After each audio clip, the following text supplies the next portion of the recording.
Pernah nggak sih teman-teman upload video, lalu videonya itu rame, tapi ketika teman-teman ngecek jam tayangnya tidak bertambah. Nah, hal ini bisa saja membuat kita sebagai konten kreator menjadi sedikit frustasi begitu ya. Karena kita sudah capek-capek membuat konten, kita upload, tetapi jam tayangnya tidak bertambah. Nah, sabar terlebih dahulu. Mungkin saja kita sendiri kurang memahami bagaimana cara menghitung jam tayang di YouTube yang valid.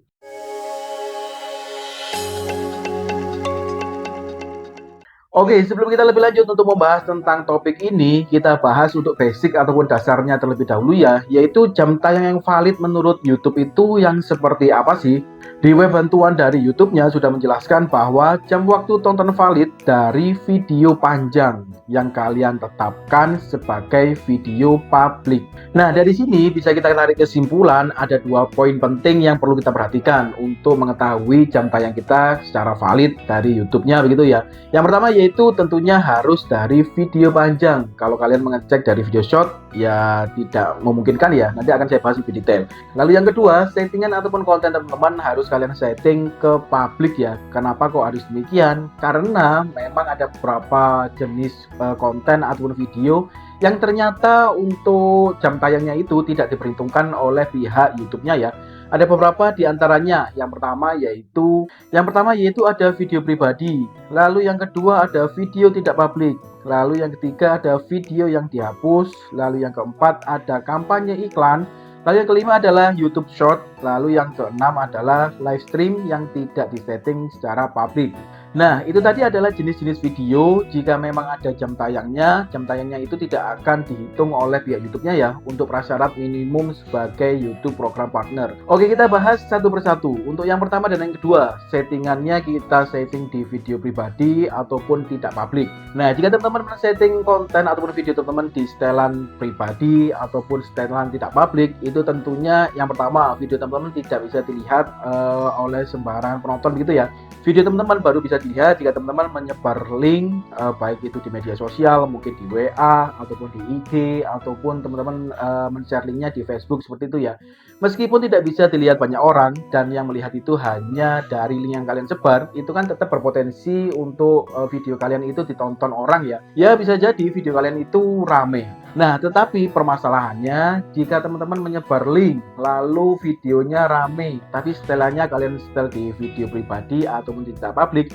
Nah, hal ini nanti jika ada waktu tontonnya itu tidak akan dihitung oleh pihak YouTube-nya ya. Seperti ketentuan yang di atas tadi, untuk salah satu supaya jam waktu tonton kita itu dihitung oleh YouTube, yaitu setelan video atau konten kita harus setelan publik seperti itu ya. Oke, kita lanjut ke jenis video yang nomor 3 yaitu video yang dihapus ataupun konten yang dihapus begitu ya. Ya kalau menurut saya ini sudah clear ya jika teman-teman membuat sebuah video ataupun konten lalu videonya rame begitu ya. Lalu dengan alasan tertentu kalian menghapus video tersebut yang dimana viewsnya sudah jutaan mungkin atau ribuan. Nah maka akan otomatis untuk jam tayangnya ya pasti akan merosot ya karena algoritma dari video tersebut ataupun data-data yang masuk di algoritma YouTube itu sudah terhapus, maka secara otomatis ya jam tayang teman-teman akan terhapus ataupun ngedrop gitu ya. Nah maka dari itu kalau saran dari saya sih jika teman-teman memiliki video yang sudah lumayan banyak viewsnya begitu ya ataupun penontonnya, lalu teman-teman ingin menghapusnya karena mungkin alasan pelanggaran ataupun hal-hal tertentu yang sekiranya tidak membahayakan channel teman-teman dan sekiranya tidak terlalu berat, ya teman-teman tidak usah menghapusnya ya supaya tidak mengganggu data dari channel teman-teman. Kalian bisa merubahnya ke setelan pribadi saja supaya tidak tersebar ke penonton yang lainnya lagi begitu ya. Oke, kita lanjut ke jenis video nomor 4 yaitu kampanye iklan. Nah, kampanye iklan ini adalah video yang kita promosikan dengan Google Ads. Nah, jika kalian mempromosikan atau membuat konten jenis video seperti ini, meskipun ini berpotensi video kalian bisa rame begitu ya, yang notabene kalau kita rame ya pasti akan menghasilkan waktu tonton yang cukup banyak. Nah, tetapi jika teman-teman mempromosikan video dengan menggunakan Google Ads, itu waktu tontonnya tidak akan diperhitungkan oleh pihak YouTube-nya ya di program partner YouTube ataupun syarat minimum untuk menjadi program partner YouTube. Oke, kita lanjut ke jenis video nomor 5 ya, yaitu YouTube Short. Nah, seperti yang diketahui untuk menjadi program partner YouTube kan memang ada beberapa prasyarat yang harus kita penuhi gitu ya.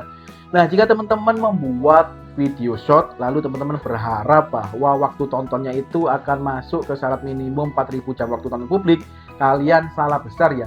Nah, hal ini juga masih sering kali ditanyakan oleh beberapa rekan ya. Misalkan seperti ini, teman-teman sudah membuat YouTube Short, nah itu views-nya juga sudah lumayan, misalkan jutaan ya, ataupun ribuan. Nah, itu kan waktu tontonnya juga lumayan. Tetapi mengapa di prasyarat tabel 4.000 jam waktu tonton kok masih nol? Nah, ini memang seperti itu ya. Karena waktu tonton di YouTube Short itu tidak nyambung dengan waktu tonton yang ada di video panjang. Nah, hal ini seperti penjelasan di awal tadi ya tentang waktu tonton yang valid versi YouTube-nya, yaitu salah satunya adalah yang diakui perhitungannya yaitu video panjang.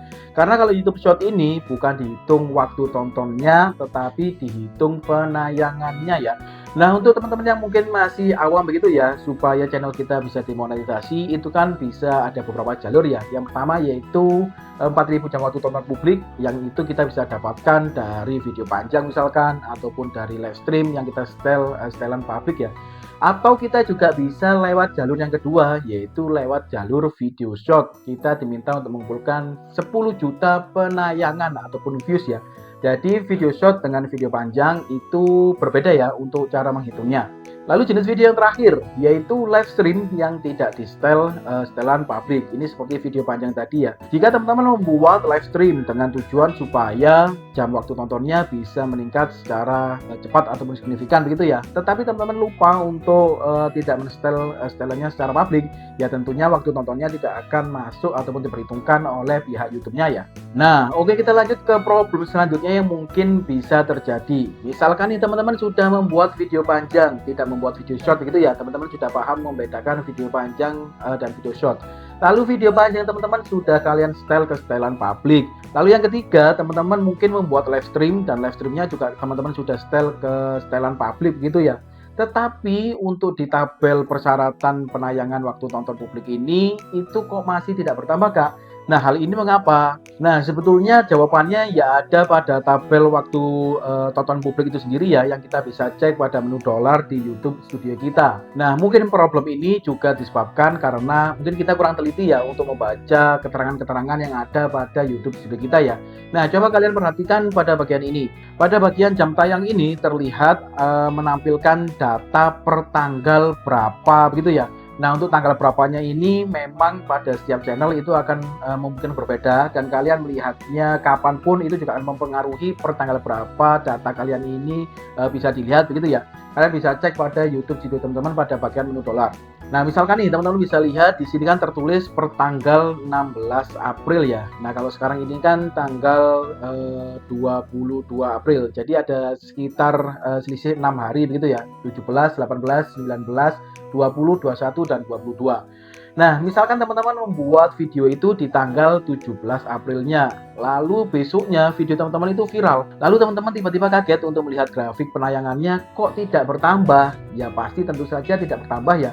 Karena data yang ditampilkan di YouTube Studio atau di menu dolar itu masih per tanggal 16. Jadi teman-teman harus sabar terlebih dahulu karena YouTube sendiri itu memerlukan waktu untuk mengupdate data yang ada di YouTube Analytics kita ya, ataupun di YouTube Studio kita. Jadi jangan buru-buru tiba-tiba bingung mengapa kok penayangan pada menu dolar kita itu tidak bertambah padahal kita sudah memiliki video yang viral ataupun video yang sedang ramai.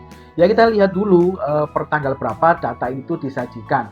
Dan pada YouTube Analytics juga biasanya ada notifikasi jika memang pembaruan data ini misalkan telat karena hari-hari besar mungkin ataupun ada maintenance dari pihak YouTube-nya, itu biasanya ada notifikasi ya.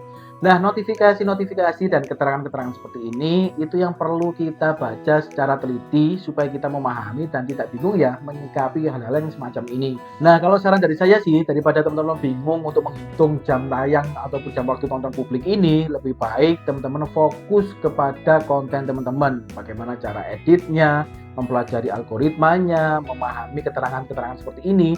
Jadi supaya menambah pemahaman kita terhadap hal-hal apa saja yang ada di YouTube Studio ya, supaya menambah informasi buat kita juga. Jadi ketika kita membuat konten itu bisa merasa tenang dan nyaman. Nah, semoga pada video kali ini bisa memberikan informasi yang cukup ya bagi rekan-rekan. Terima kasih sudah menonton. See you next video.